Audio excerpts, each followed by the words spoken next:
Hi, you have tuned into the Raging Aggron channel, and I'm your host, Djingis. And I'm here with week 2 of our TBL season. And in today's battle, we're going up against the Orlando Armaldos. I'm pretty sure the team name is. And they're coached by Jello Matrix. His channel will be in the description. Go check him out. He had a pretty tough week 1. I think he lost 4-0, something like that. I'm not 100% certain, but I can look that up later on. And his team, he has 2 big problems on his team that I can't deal with, like, at all. If he brings those 2 mons, and if he brings another type of mon, and the literal thing is type, not the Pokemon itself, but a type it is, I will have it pretty rough versus his team. And as you can see, this is the team I will bring, but first we'll go over his team. And let's just go here. Yeah, I lost 4 the first, week 1 versus our week 3 opponent that we face later this week. As you have noticed, this video is going up later than normal because I've been sick. This is the first time that I actually feel okay to record. But yeah, the team we are facing is Silvally, Crocodile, Skarmory, Mega Diancie, Lysan Rock, Rotom Wash, Roserade, and Tapu Bulu.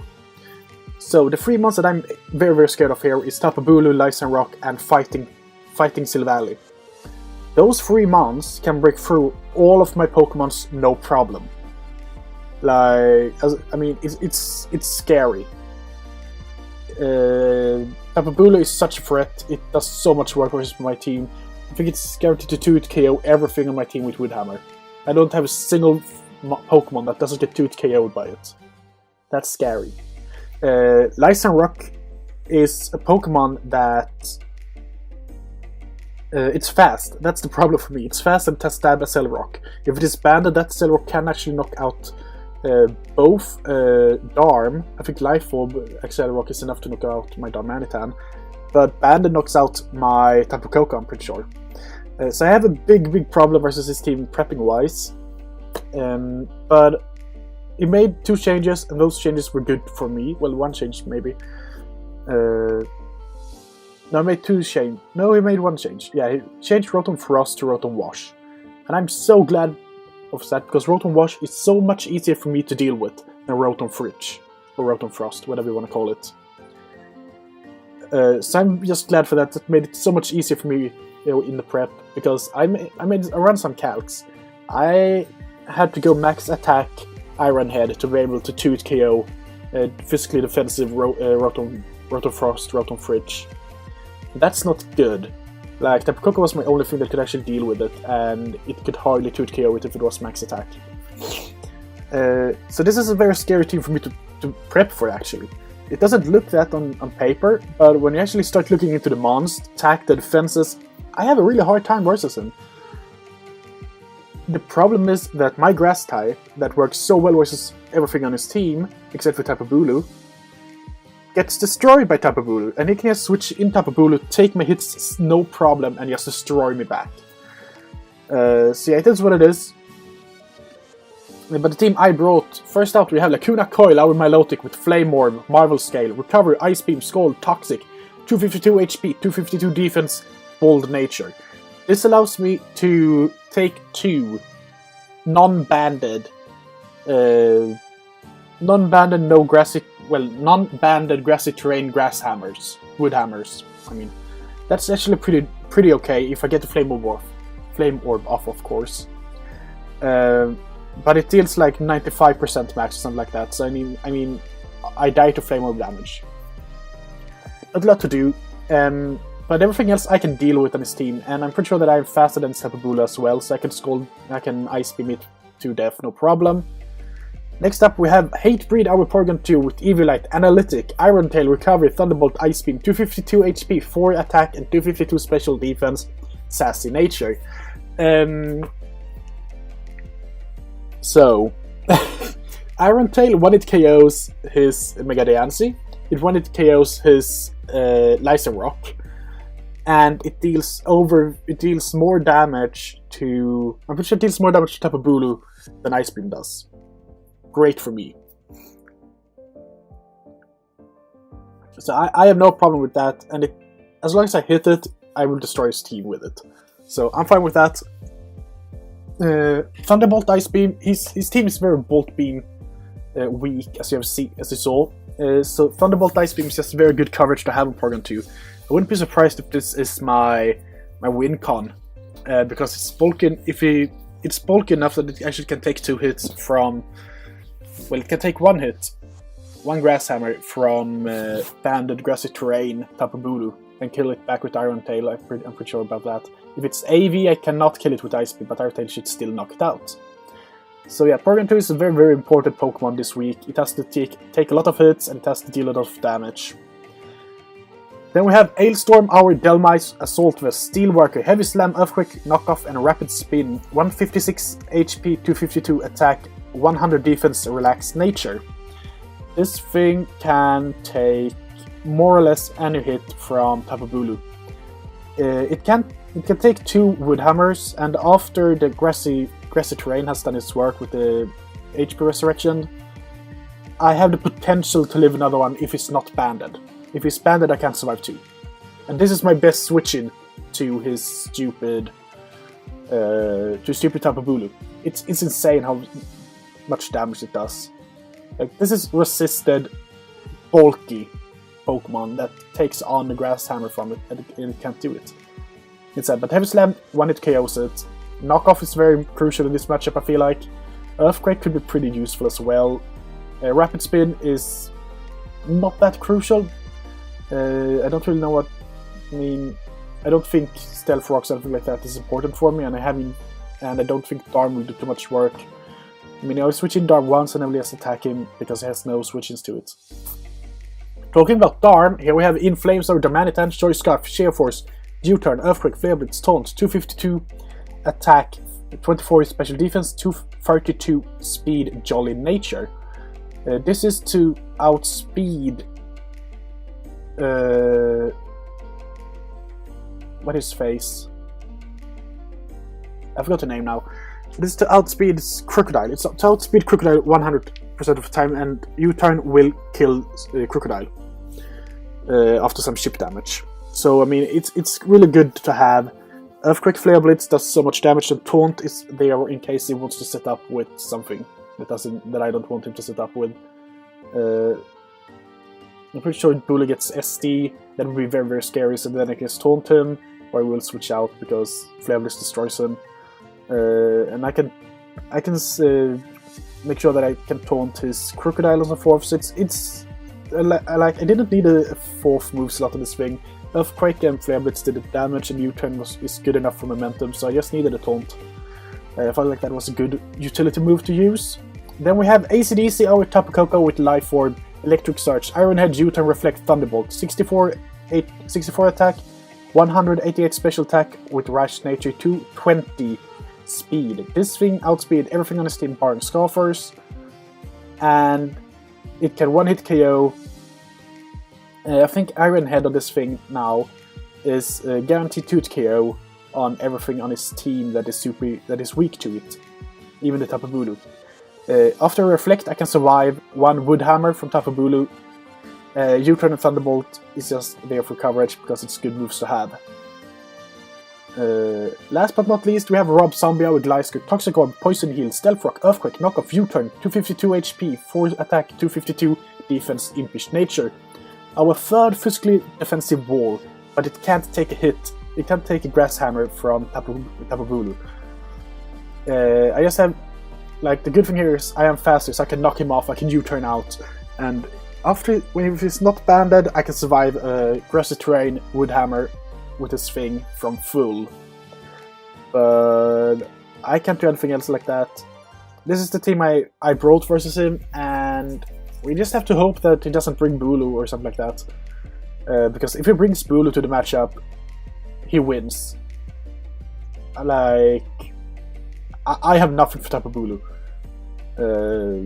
So yeah, it sucks that that's the way, But at the same time, we only have 8 mons, and Tapu Bulu is known for being a wall breaker. Banded Tapu Bulu like runs through teams in every league.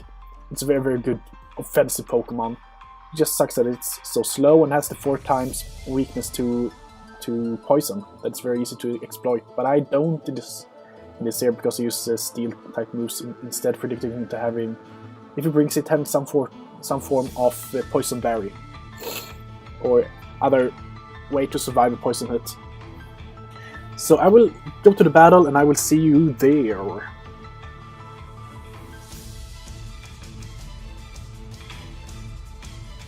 Okay, here we are at the battle screen. As you can see, this is already played battle, of course. It's the replay of the battle, and he brought the Mega Diancie, the Silvally, I don't know what type yet though, Roserade, Skarmory, Crocodile, and Rotom Wash. I'm very surprised to see Roserade since I have a Mega Alakazam in the back. I don't know what's about with that. I would have gone Tapu Bulu over that, but the rest I'm pretty content with. I can deal with that, no problem. Looking at his team, I do feel like he lacks some form of way to deal with my Porygon. Because his best way to deal with Porygon now is physically offensive Crocodile. And physically offensive Crocodile I won't stay in on because I have a Delmice that can take care of it. And I have a Gliscor that takes care of it, and I have Milotic that take care of it. So he has actually no way to get rid of a P2 in this matchup.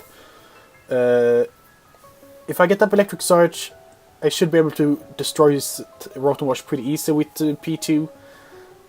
So yeah, like P2 feels like a very, very good Pokemon to have in this matchup. But I'm pretty sure that I lead off with Gliscor here. He leads with Skarmory. No, I lead with Darmanitan. He switches out, I go for the U-turn. That does a good amount of damage to Rotom Wash. I go out into Tapu Koko here. And he's leftovers, he switches out into Crocodile. I will go for the U-turn, dealing a massive amount of damage to it. And I go back out into Darmanitan, and I'm Scarf. He's Scarf, I know that because of the way I brought it in. And I go for U-turn, and now he has nothing for Hatebreed. I go into Porygon, and here we can see he's Silvally Dark. Why would it be Silvally Dark? I have no clue why. Like, Silvally Fighting would have been so much scarier for my team. But I'm okay with it. I just go for the Thunderbolt, dealing a good amount of damage to him. He goes for Crunch, does absolutely nothing to me. And I go for another Thunderbolt. Electric Surge goes away. He switches out into this thing. I just go for the Recover. He can't really do anything versus me here. He goes for Stun Spore. I don't care about being paralyzed. And I go for the Ice Beam, dealing a good amount of damage to him. Actually, being paralyzed just only helps me because I have the Analytic, which boosts my attacks with 1.3 damage, if I'm not completely wrong. So the first kill for P2 there. When it's for Defog, I have no clue why. I just go for Thunderbolt, and I get paralyzed back on him. I'm faster. No, he's faster here. And I can just... what it's called? He's just going Roost. I get the Recover off, and I'm pretty sure that he attacks me here, and I just go for the Thunderbolt. Sets up the spikes. I have no intention of switching out, because he has no way to deal with P2 here now. He goes out into Mega Diancie, uses Side Shock, forgets to Mega Evolve. I go for the Iron Tail, bye-bye Mega Diancie. And he goes out into Rotom, and here starts the problems. I get paralyzed, he uses Hydro Pump, deals 20% to me, and I do that, I deal 24 to him. He has leftovers. I can't really do a ton to him, he's just using Volt Switch, and I get paralyzed. Now I'm a bit of trouble here. When he goes for Crunch, don't flinch. Okay, good. I get Recover off. He clicks Ice Beam, does absolutely nothing to me, and I just go for Recover. And now I'm at full health. He tries to Paraflinch me. I get the defense drop. That doesn't really matter though. And I just go for a Thunderbolt here, killing off his Silvally. And then we have Rotom Wash still out here. I just go for Recover. No, I get the Paralysis. I need to get a Recover here. I don't want to get killed with Pete. Oh god, Peter, don't die, don't die.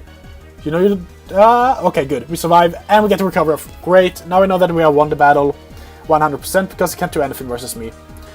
Especially if we get another recover off, and now I can just fire off Thunderbolts versus him and win the battle. Pretty comfortable. Porygon 2 gain...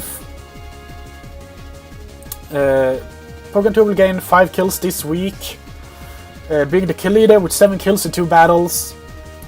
The second is Superior on the team that we'll face next week. And yeah, overall it's pretty good battle. Here if I get paralyzed, I would have lost Peter there, but it doesn't really matter. I feel like this was a pretty good battle overall. P2 just walled everything on his team because he didn't have Bulu, especially after Crook went down. He couldn't really do anything to me. And I had attacks that made it possible for me to win this battle pretty easy in the end. But there was nothing he could do versus me.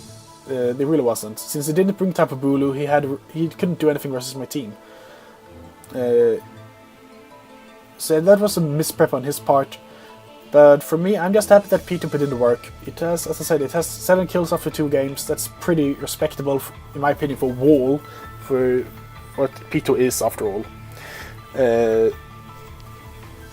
Next week we'll face the 2nd place in the league. We'll face Rapid Raven, and he is a great battler. I don't think we'll win that battle. If we do, we won't win it 6-0.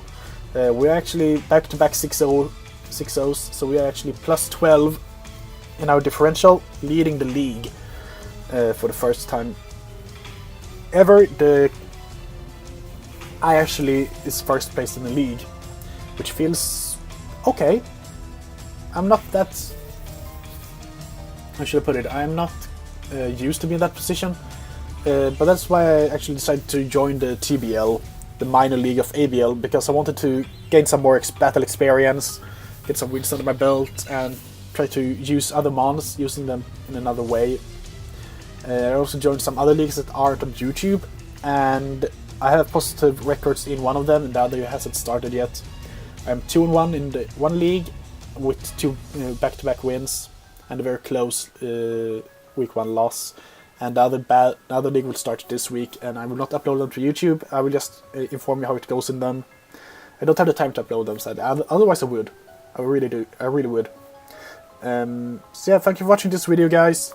I will leave a link to my Discord, newly created Discord server, in the description.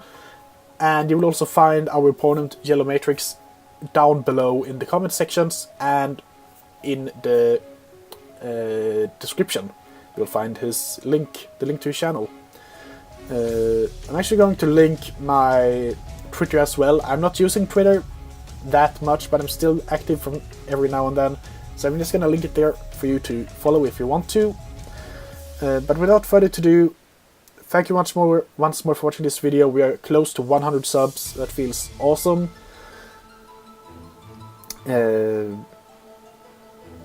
I will see you next time. That might be later today as well.